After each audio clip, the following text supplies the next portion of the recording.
Hello, bachcho, let's read the question first. Now, question says that explain voltage across L and C in series are 180 degree out of phase, while for L and C in parallel, currents in L and C are 180 degree out of phase.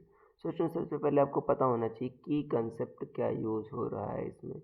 सो की concept is alternating current.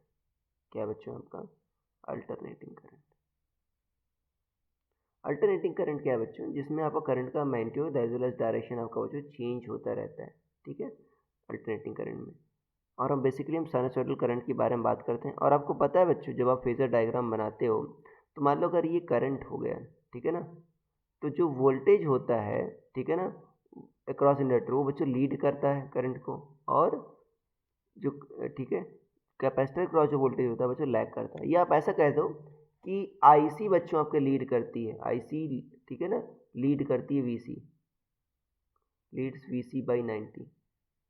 ठीक है ना. और ऐसा कह सकते हो, ठीक है. और उसमें क्या होता है, वीएल लीड्स आईएल, ठीक है, बाई 90 डिग्री. ठीक, ये बच्चा हो कैपेसिटर, ये आपका फर्स्ट कैपेसिटर के लिए हुआ, दूसरा इंडक्टर के लिए हुआ.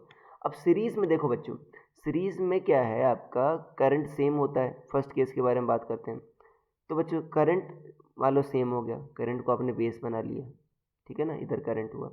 तो जो आपका वीएल हुआ, वीएल बच्चों लीड करता है. देखो करंट सेम है ना, करंट करंट को बच्चों लीड करेगा कितना, 90 डिग्री, तो वीएल ऊपर आ जाएगा.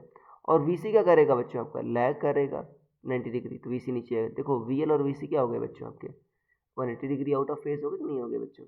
कि आपका करंट आपका सेम था. ठीक है, तो ये पहला केस हुआ. दूसरा केस में बच्चों क्या कह रहा है आपका कि एल और सी पैरेलल है. अच्छा पैरेलल है तो बच्चों क्या सेम होगा, वोल्टेज सेम होगा.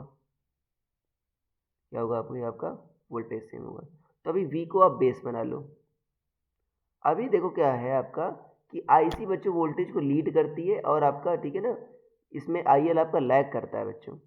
तो आईसी बच्चों करंट डिफरेंट होगी ना अभी, तो आईसी ऊपर चली जाएगी और आईएल नीचे चला जाएगा. तो इस केस में देखो आपका करंट आपका आईसी और आईएल बच्चों 180 डिग्री आउट ऑफ फेस है. ठीक है ना, एग्जैक्टली अपोजिट है. तो ये बच्चों दोनों का एक्सप्लेनेशन हुआ. So I hope you understood it well. Best of luck.